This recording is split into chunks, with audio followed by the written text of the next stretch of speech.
When I was in high school, my English teacher put on a horror film for us to watch. And by the end of the film, she asked the entire class what the theme was about.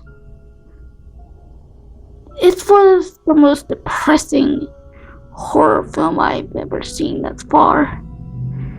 And to be perfectly clear, I understood the theme. I just didn't know why it made me cry. Horror itself is subjective. Not all horror is created equal, and in some cases, sometimes the horror can be a bit misleading. Sometimes you get extreme horror, like gore, and sometimes you just get the most mundane forms of horror. But in the case of Guillermo del Toro's The Orphanage, the theme of horror is grief. Spoilers ahead for this movie. If you haven't seen this movie, then I suggest you go watch it. So, I guess we can begin.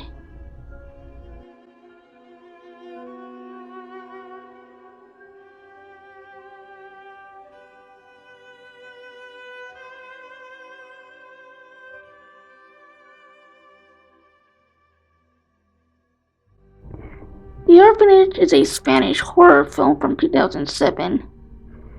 Written by Guillermo del Toro, it tells the story about a mother trying to grapple with reality and grief as her only child goes missing, whilst she tries to renovate an old orphanage that she used to grow up in.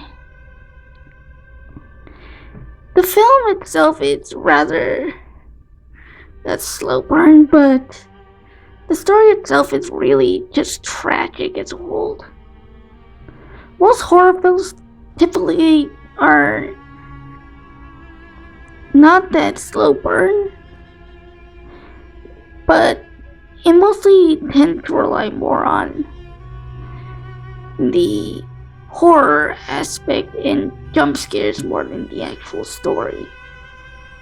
The Orphanage is more of a suspenseful horror. It's a slow burn story where it seems that there's nothing going on at first, but the more you actually pay attention to the story, the more the implications tend to become more horrifying. Laura is a mother and her only son, Simon, and her husband move into this orphanage that she grew up in, somewhere in the coastal lines of Spain. Her relationship with Simon is very loving. In fact, at the start of the film, he's very much a very curious and playful child. And it's crazy to think that he basically becomes the catalyst of the entire film. He definitely represents the more childlike and innocence that the film basically tries to convey, particularly at the start of the film, where we see the children at the orphanage basically playing their own games.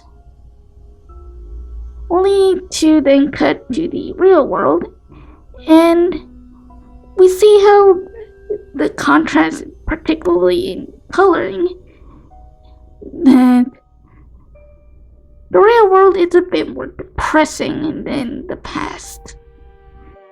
Although it seems that Laura's relationship with her son is very loving, there are cracks that begin to open up. Especially when she and Simon end up at the beach and he finds himself in a cave.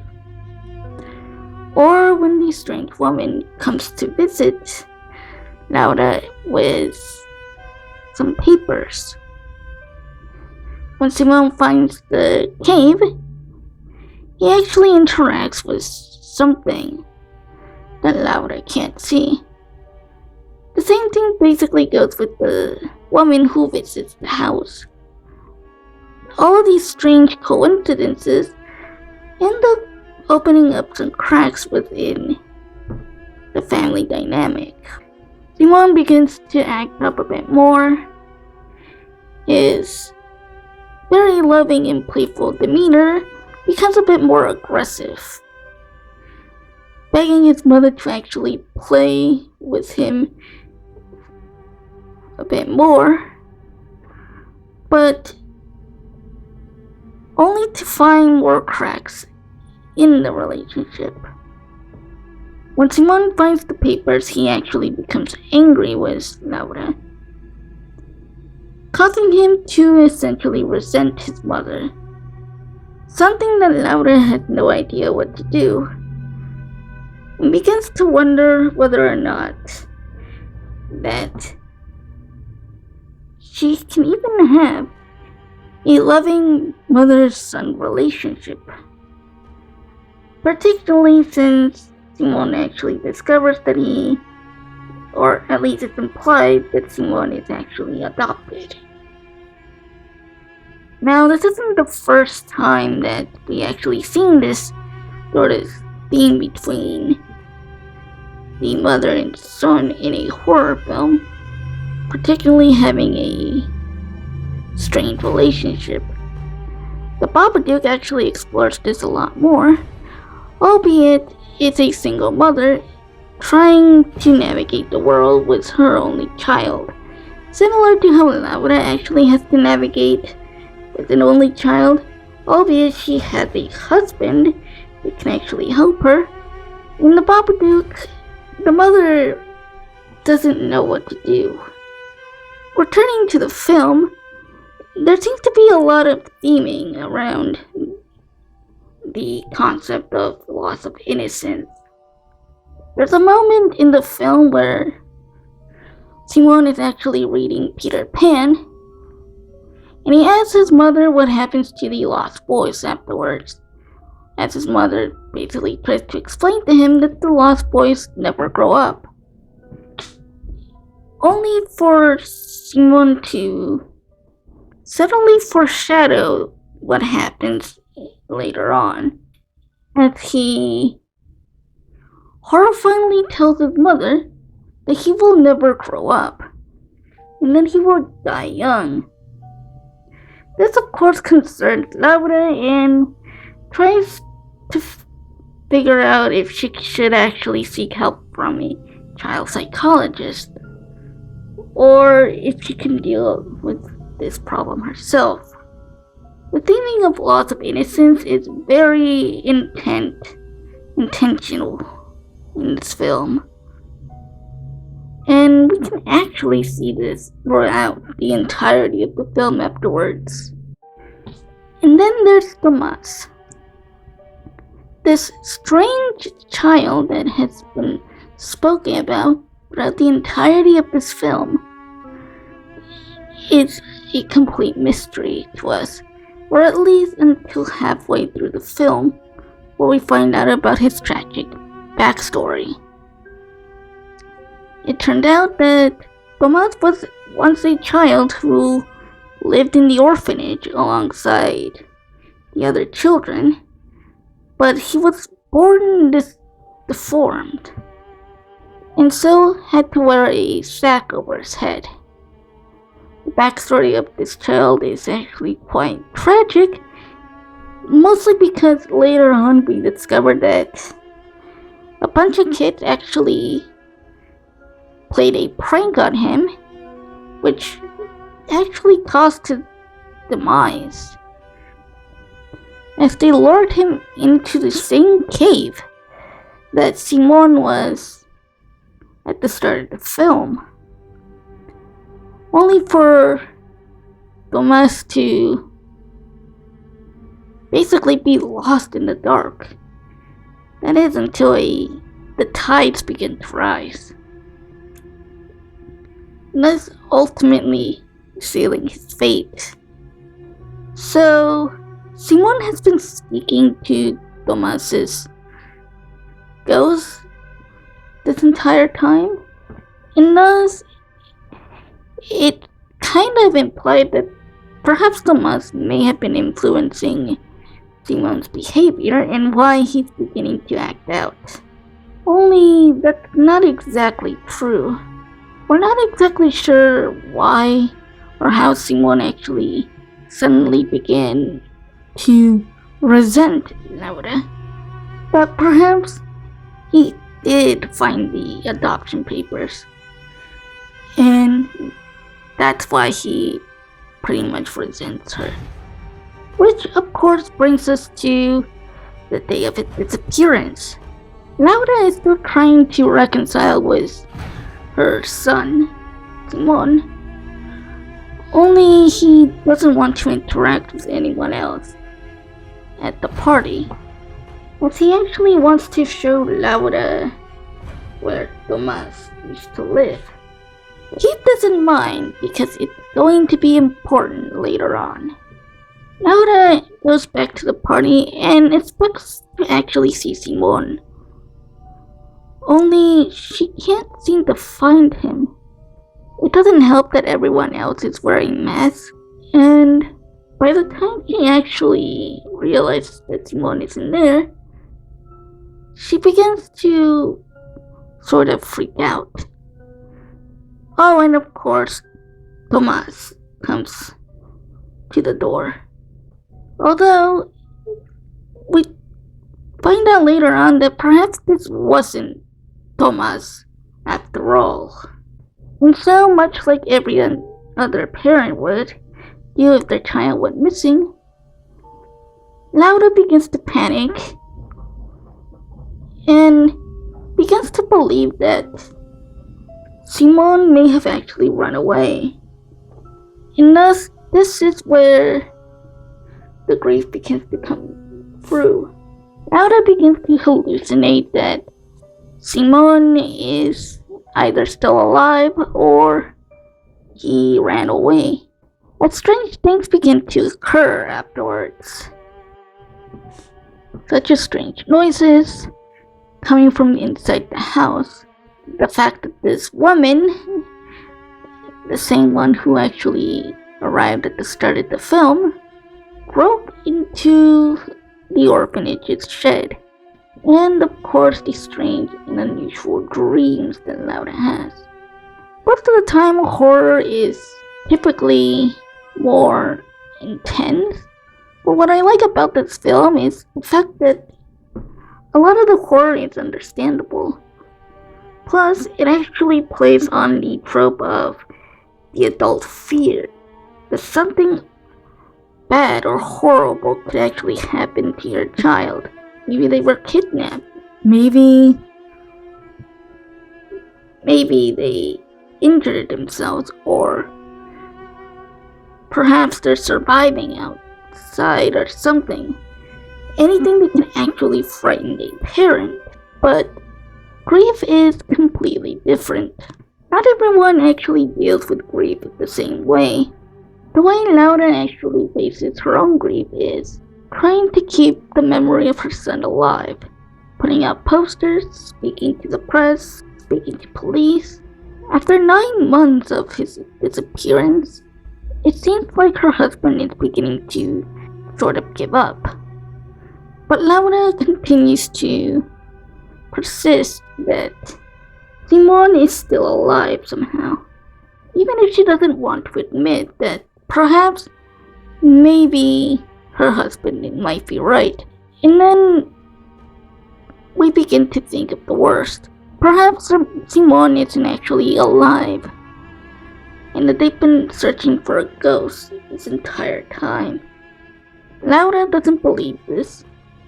She wants to remain in a state of denial. The film is incredibly tragic.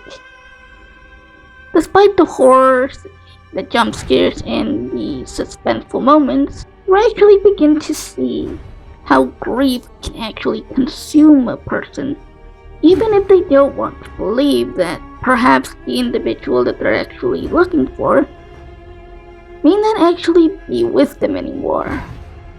Grief doesn't always necessarily mean sadness or despair. It can be very different things. As someone who actually had to go through the loss of a loved one, I can tell you that grief can be debilitating sometimes, but not all grief is the same. For Laura, grief isn't necessarily saying that she's mourning for the loss of her son. It basically just means that she's more determined than ever to eventually find where Simone went, even if she is perhaps losing her grip on reality. Speaking of which, remember the woman who actually was at the start of the film and who broke into her house? Well, her name is Belinda.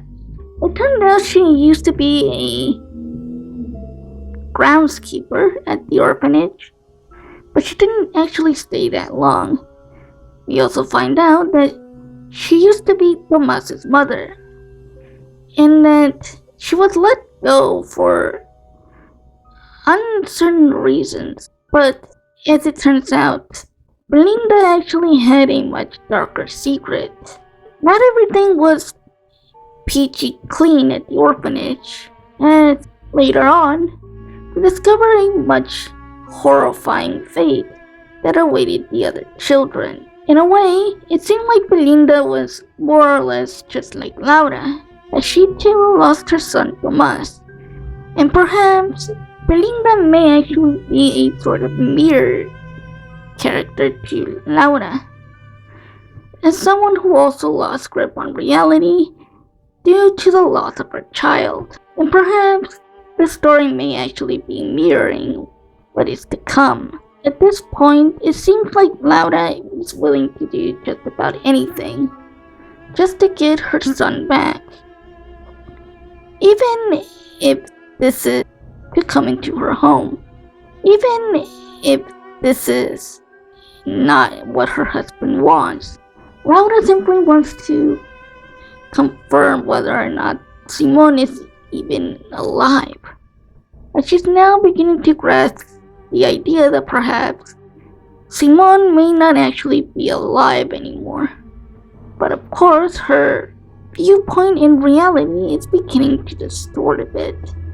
Even with the medium in her home, Laura begins to simply deny that perhaps Simone is even dead, even if the evidence may actually be true.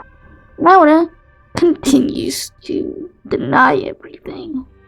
The sequence where the medium speaks to the ghosts of the children in the orphanage is actually quite unnerving, considering what we find out later on, especially when Laura actually discovers the true reasoning for why these ghost children are actually haunting the orphanage. As it turned out, Belinda, in her manic state, particularly perhaps due to her grief and anger, poisoned the rest of the children and buried their remains somewhere in the shed with all the flour. This sequence is actually terrifying because for Laura, these were actually her friends, and she fully believed that the rest of the children were fully adopted, just like she was. Although the medium may have actually been correct in that the house is in fact haunted, this actually may have upset Laura even more, considering that they haven't been able to find Simone, not even his spirit, or at least maybe not on the surface. Laura's husband is beginning to become fed up with Laura's lack of understanding that perhaps she may be going mad and that Simone really is gone. as he begs Laura to actually move on. But of course, due to her grief, she refuses to do so. Throughout the entirety of this film, it's implied that Laura is still stuck in the state of denial, but as the film goes on, Laura doesn't know that she's actually been going through every stage of grief. Denial, anger, bargaining, depression. She just hasn't gone to the acceptance state yet. The state of Laura's marriage with her husband is beginning to become more and more strained. The more she believes she's getting closer to finding Simon, the more her delusions begin to consume her even more, thus causing her husband to become fed up. And so, he leaves her. Laura begins to realize that the only other way for her to actually find Simon is for her to actually play his game. The same scavenger game that he played at the start of the film has now become the reasoning for why she needs to find him.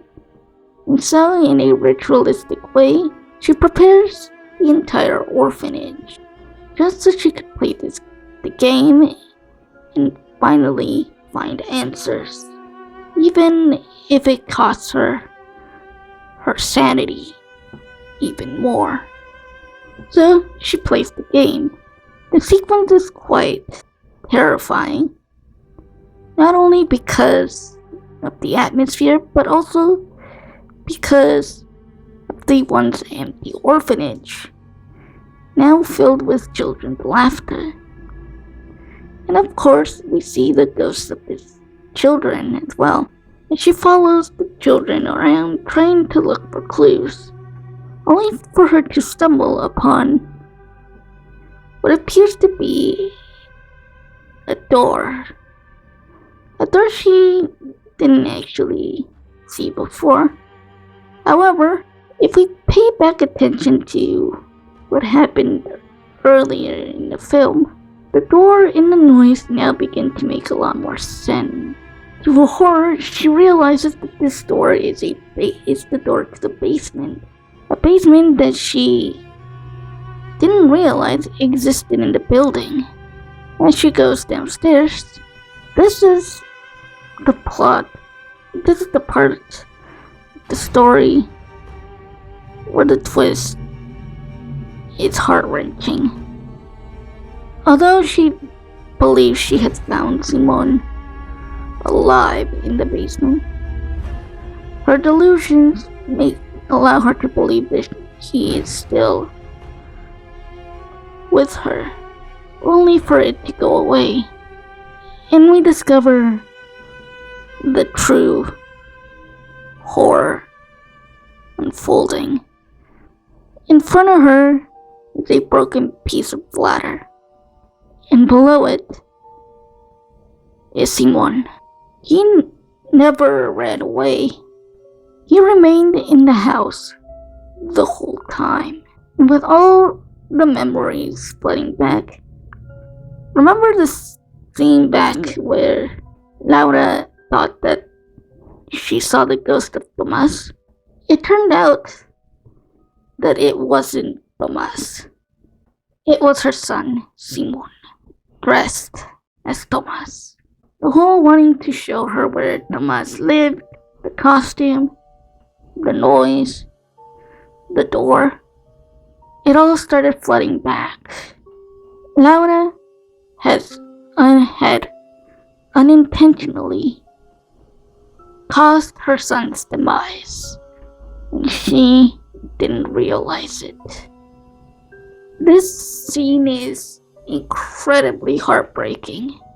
It shocked me when I first saw this, and everything that happened throughout the entirety of the film now started to make more sense. All of her delusions, all of her beliefs that her son was still alive and that he ran away were never true. Perhaps somewhere inside, Laura knew that Simon was never there, that he was never alive.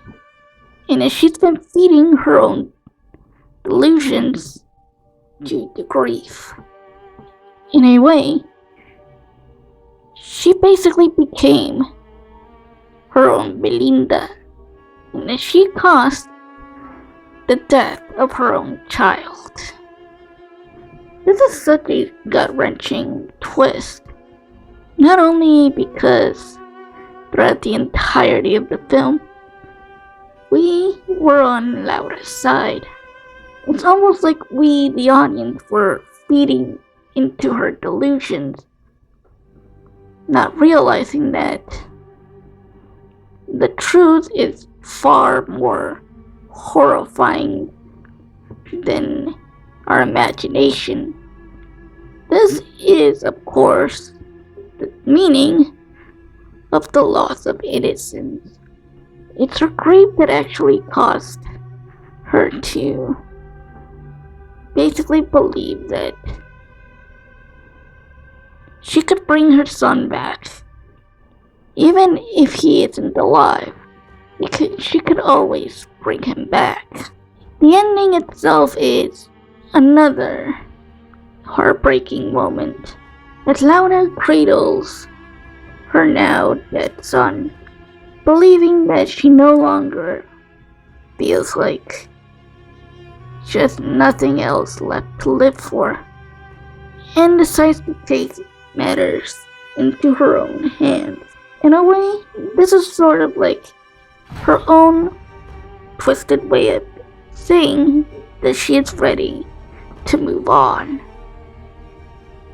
Thus, finally, she has made it to the state of acceptance. Even if the way she went by it is incredibly dark.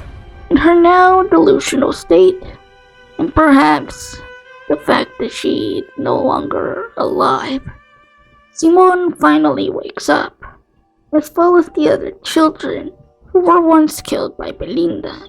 The ending itself is meant to be what was foreshadowed from the start of the film, when Simon was reading Peter Pan. In a way, this is more of a dark interpretation of the story, as Laura has now become the Wendy of the story, and the rest of the children, including her son, are now the Lost Boys. It's such a bittersweet ending, in a way that I haven't seen many horror films do nowadays. Grief can be many things. Sometimes it could be debilitating, and sometimes it could be hopeful. So as I remember the lesson that I learned after my high school teacher put this film on, the theme back then was more straightforward. It's about grief. But grief is more than just sadness. Sometimes the best thing you can do when it comes to grief, and the best thing to do, is to simply move on. Our loved ones would want us to move on. In the case of Laura, she refused to move on. She kept to her promise and found Simon. But it ended in more tragedy. The reasoning for why I call this the saddest film, or at least the saddest horror film I've ever seen, is due to its theming. Grief is more than just sadness. Sometimes it could be our strength, or in this case, it could be our weakness. The way you go about it is different. The way you move on is different. But sometimes it's much harder to let go. So that's my analysis of the film The Orphanage from Guillermo del Toro. I have more videos on the way that I'm planning on making, so stay tuned for those as well. My name's been Patrick Reyes, and I hope you guys enjoyed the video, and thanks for watching.